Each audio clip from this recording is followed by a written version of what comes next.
नमस्कार, भारत लाइव देख रहे हैं आप।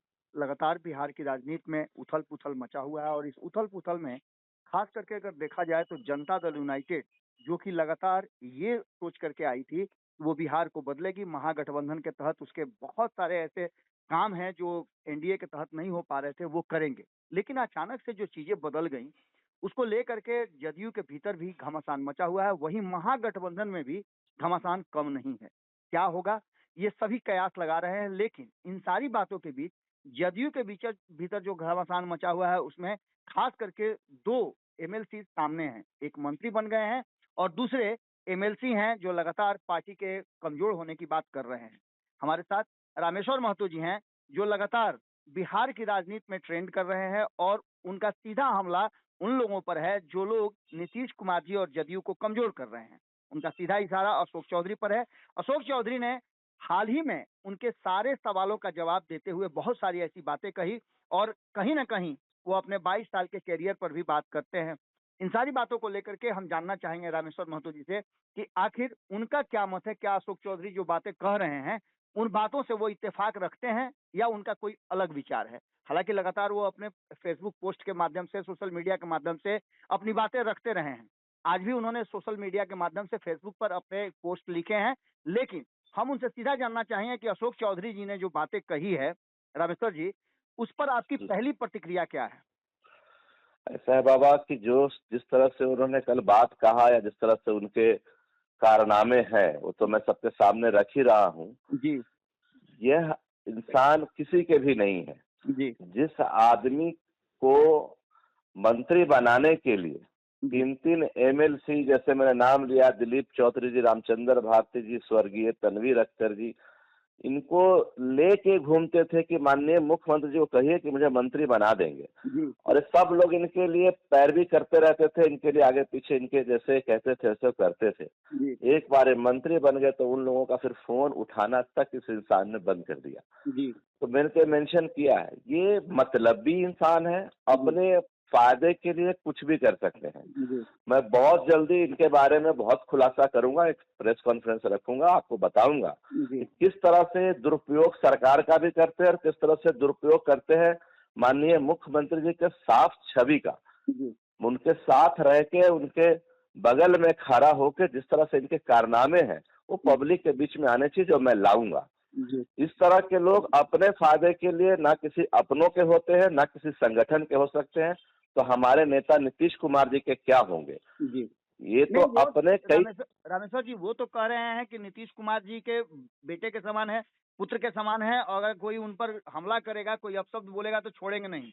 आपका इस पर क्या प्रतिक्रिया है? किस तरह का अपशब्द आपने बोला है? मैं तो आज तक कोई अशब्द मुख्यमंत्री के खिलाफ ना बोला है, ना जीवन में कभी बोलूंगा। मैं तो कहता हूँ, ये कह रहे पुत्र समान है, ये पुत्र समान है कि नहीं वो तो मुझे नहीं पता। जी, लेकिन बिहार का एक एक युवा जी, माननीय मुख्यमंत्री जी के पुत्र समान है और माननीय मुख्यमंत्री जी को पिता तुल्य मानता है।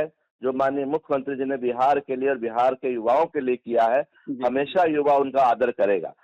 जहां तक सवाल इनकी है, जी, ये किनका है किनका नहीं है वो तो जग जाहिर है, इसमें कहने की जरूरत नहीं है। जी, जहां तक इन्होंने कहा हमले की बात, जी, सुधाकर सिंह जी ने क्या कुछ नहीं कहा माननीय मुख्यमंत्री जी के लिए। जी, उस वक्त क्या इनके मुंह में दही जम गई थी? जी, क्या किया इन्होंने, क्या बोला इन्होंने?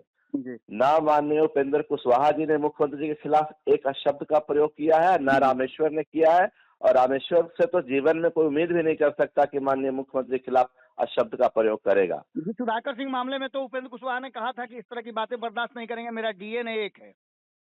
उन्होंने भी कहा था, उसके बाद मेरा भी बयान था, मैंने जी, भी कहा था कि आपको ध्यान होगा, मैंने कहा था जी, क्योंकि हम लोग एक परिवार के सदस्य हैं। जी, माननीय मुख्यमंत्री जी हमारे परिवार के मुखिया हैं और हमें कुछ उनसे शिकायत होगी भी कभी तो उनसे डायरेक्ट मिल के मैं बात करूंगा, ना कि उनके खिलाफ कुछ बोलूंगा। धनसर जी, एक और महत्वपूर्ण बात है कि आपने बहुत सारी बातें तो लिखी है, मैं तो उसका जिक्र करूंगा ही। लेकिन अशोक चौधरी ने आपकी बातों को जब मीडिया के बंधुओं ने पूछा कि आप पर इस तरह की बातें कहा जा रहा है, तो उन्होंने कहा कि ऐसे लोगों को मैं नोटिस नहीं लेता। क्या इस तरह की बात सामने आ गई है जदयू के भीतर कि एक एमएलसी दूसरे एमएलसी को नोटिस नहीं करता या फिर उनके मंत्री बनने के कारण ये सब हो रहा है? उनका वो तो किसी का भी नोटिस नहीं लेते हैं। मैंने कई बार रखा है बातों में, जिस जी, इंसान के लिए इतने 3-4 लोग अपना एमएलसी के साथ, एमएलसी कांग्रेस में थे, इनके साथ आए, जब ये उस इंसान को नोटिस नहीं लिए तो मुझे क्या नोटिस लेंगे और बिहार के गरीब जनता का क्या नोटिस लेंगे।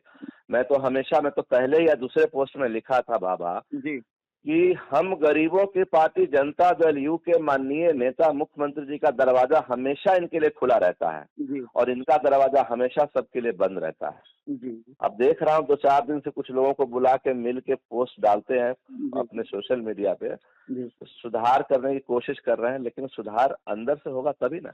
जी जी जी चलिए रामेश्वर जी, आपका बहुत बहुत धन्यवाद। मैं इसके बाद आपने जो सोशल मीडिया पर लिखा है, मैं वो पोस्ट भी पढ़ करके बिहार की जनता को बता दूं कि आपने क्या लिखा है और किस तरह की ये बातें चल रही है। आपने अपने पोस्ट में लिखा है कि माननीय मंत्री अशोक चौधरी जी, आपके लिए कई दरवाजे हैं और हर दरवाजे के दरबान से आपकी सेटिंग है। आप जहां चाहेंगे और जिस जगह चाहेंगे किसी भी रंग का चादर ओढ़ लेंगे। आपको किसी की चिंता तो है नहीं, न पार्टी की, न संग चलने वालों की। जैसे आपने अपने मंत्री बने रहने के लिए या मंत्री बनने के लिए पूर्व एमएलसी श्री दिलीप चौधरी जी, पूर्व एमएलसी श्री रामचंद्र भारती जी, पूर्व एमएलसी श्री राजेश राम जी और स्वर्गीय भाई तनवीर अख्तर जी का इस्तेमाल तो किया, लेकिन उनको बर्बाद भी कर दिया। आप उसी तरह अपने फायदे के लिए जदयू को कमजोर कर रहे हैं। माननीय मंत्री श्री अशोक चौधरी जी, आप कहते हैं कि मैं 34 साल की उम्र से ही मंत्री हूं। आपके लक्षण तो इतने अच्छे हैं कि आपको पैदा होते ही मंत्री बन जाना चाहिए था। जदयू तो हम गरीब बिहारियों की नाव है जिसमें छेद न करें और हम पिछड़ा, अति पिछड़ा, दलित, महादलित और अल्पसंख्यकों को बकस दें। इस पोस्ट के साथ साथ हम आपको कमेंट बॉक्स के लिए छोड़ जाते हैं। आप इस पूरी बात को सुना, दोनों पक्ष को आपने सुना। हम आम जनता से, भारत लाइव जो भी देख रहे हैं, उनसे आग्रह करेंगे कि आप इस पूरे पोस्ट को सुनने और समझने के बाद अपनी प्रतिक्रिया जरूर दें। आपका बहुत बहुत धन्यवाद। जी धन्यवाद। अगर ये वीडियो पसंद आई और वह बिहार के राजनीति और बिहारियत से सरोकार रखेनी तो सब्सक्राइब बटन दबा के चैनल के सब्सक्राइब कर ली। ओजे एगो घंटी बा, ओकरा बटन दबा देला से कुल सटीक और मारक खबर रुआ मुफ्त में मिल जाई। अगर रुआ पत्रकारिता के हमनी के नया प्रयोग में सहयोग कर चाहतानी तो ज्वाइन बटन दबा दी। पेटीएम नंबर नोट कर ली 9386816700। धन्यवाद।